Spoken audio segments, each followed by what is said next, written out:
Okay guys, welcome to Tuesday Techniques. My name's Ginell Cooper. This is a new series I'm doing on my channel to teach just different little techniques every week. Since this is our first week, I'm starting with 2 techniques. The first one was about stitch marking, and this is number 2.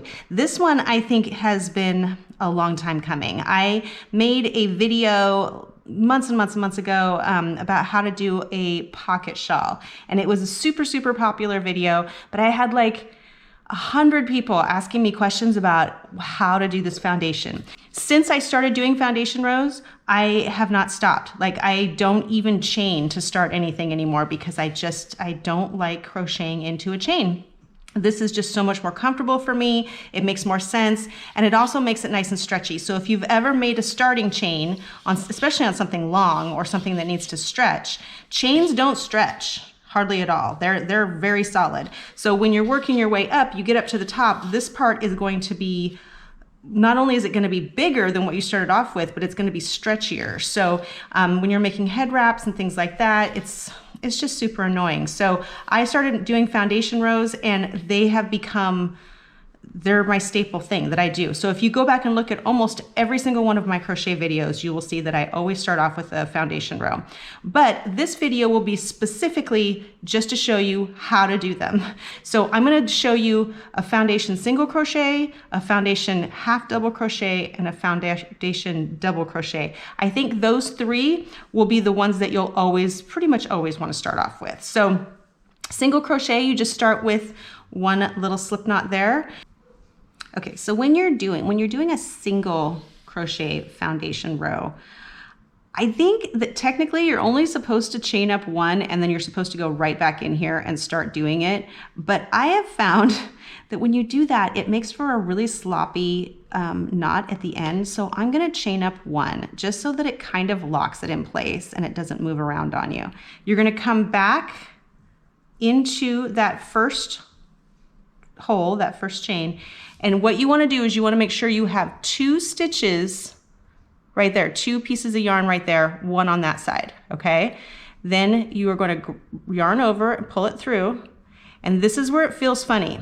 And it's going to feel weird on the first one because that's only twisted. It's not actually like a chain. So you're going to yarn over, pull through 1. That's the chain. So I want you to imagine that the chain is going to go this way and this first stitch is going to go this way. So you're essentially doing the first 2 rows at the same time, the chain row and the stitch row at the same time. So we just made our chain. Now you're going to yarn over and do the single crochet. The first one's always a little bit loose for me because I do that very loosely. So then doing the second chain or the second stitch, you're going to go back into this chain, and here's where you're going to go. See how each chain is made up of 2 stitches on this side, or 2 yarns on this side, 1 yarn on this side.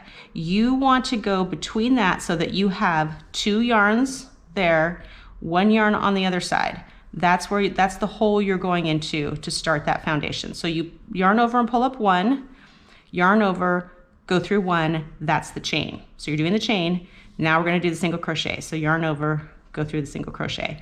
And you're going to continue to do that for as long as the piece needs to be, whatever you're working on. So oftentimes you'll see pieces that'll say chain in a multiple of 4 plus 3. You no longer have to worry about that plus 3 until you get to that point. So do your multiple of 4, or do whatever it is that you're working on for your base.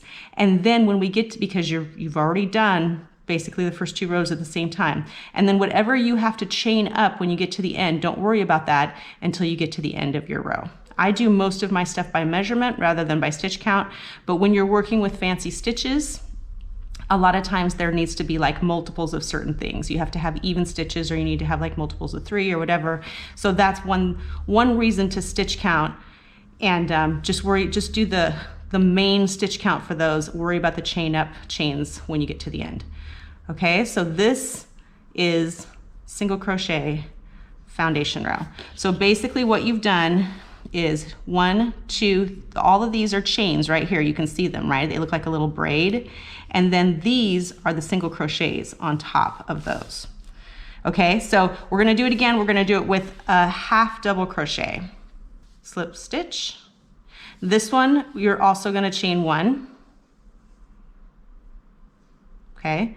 This time you're gonna wrap it once, go back into that original hole, pull up one loop, and you're gonna yarn over, go through the first one. That's the chain. See, you can see it already forming. There's your little upside down horseshoe right there.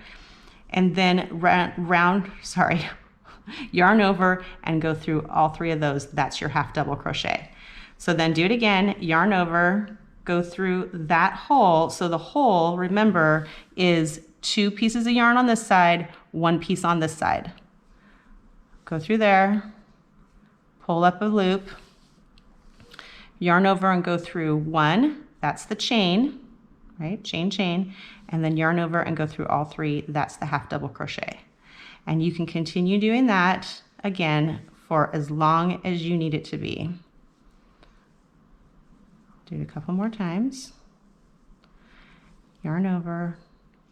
This is the part that catches everybody up, is finding that hole. So you just have to make sure that, look for the 2 yarns on this side. There's that the little upside down V's are going right here. So the 2 yarns on that side, and then this 1 yarn right here stays. This up here is the stitch, whatever stitch you're doing, the double crochet. In this case, it's a half double crochet, but this is actually part of that chain down there. So yarn over, go between those 3, so 2 on this side, 1 on that side, yarn over, pull up a loop, go through 1, that's the chain, and then go through all 3. The other thing too about a foundation row is that you are basically working this way, but it feels like it's coming this way. So it feels like you're going, it feels like a weird turn, but that's because you're doing 2 rows at the same time. I'll do it one more time in half double. There you go, there's your 2 yarns. Pull up a loop, yarn over, go through 1. Notice too that I'm kind of pulling the yarn up so that this isn't super tight down here. And then go through all 3. So I'll show you again, because we don't want this part, we don't want the chain to be tight and then your main stitch to be loose. We want this to be just as loose. So you can loosen up any stitch by we'll go through here, pull up a loop and pull it up kind of high. Although I didn't wrap, hold on. So yarn over, go through, pull this up sort of high so that they're even, and then go through 1. And then that'll kind of make it uneven because you've done 1 stitch, but you haven't finished the stitch over here. And then go through all 3 and that'll even it out. So you have on the bottom, chain, chain, chain, chain, chain. Those are those little braids right there. And then the half double is on top of those chains. Okay, one more. We're gonna do it with double crochets.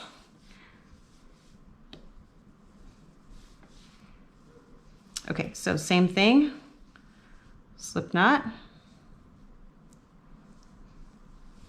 This time we're going to chain up 2. 1, 2.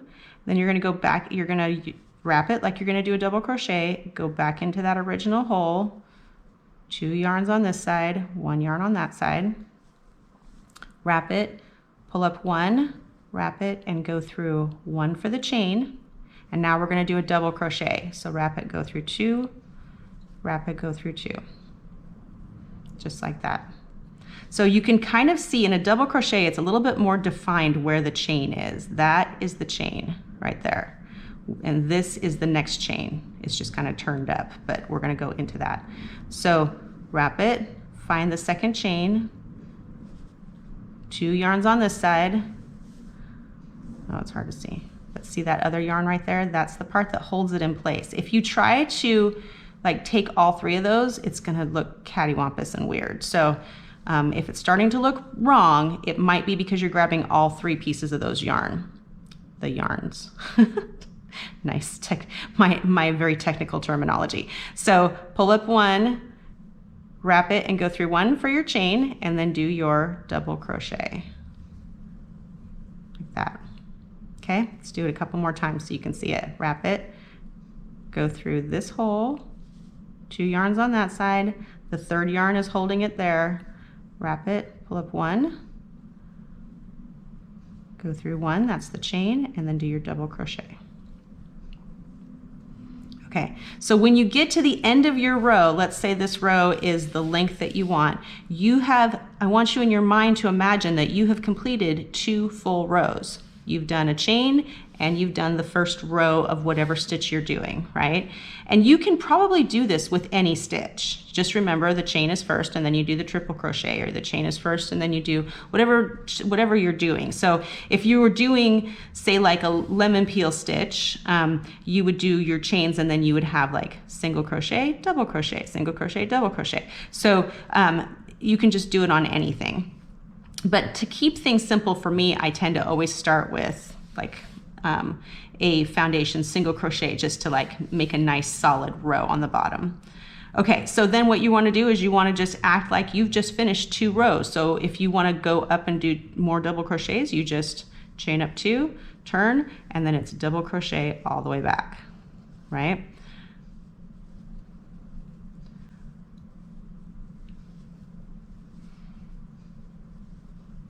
My tiny little swatch. So that's basically how you do a foundation row. I hope you like that. I hope that worked for you, because I know a lot of people struggle with that. It is my favorite starting stitch. I use it all the time. The only other thing that the only time I don't use it is when I'm working in the round, and when I'm working in the round, I always use a magic ring. So I'm trying to think of the last time I didn't use a magic ring. I can't remember. I know there are times when you wouldn't, but so come back and see us again on Tuesday Techniques next week. I'm going to be teaching how to do a magic ring, and also how to make anything that is a 20, like practice swatch, that is a 20" by 5" into a twisted head wrap. So very simple, quick little techniques for you. I hope you like it. If you do like it, be sure to comment and give it a like and subscribe so that you can see next week's Technique Tuesday. See you then.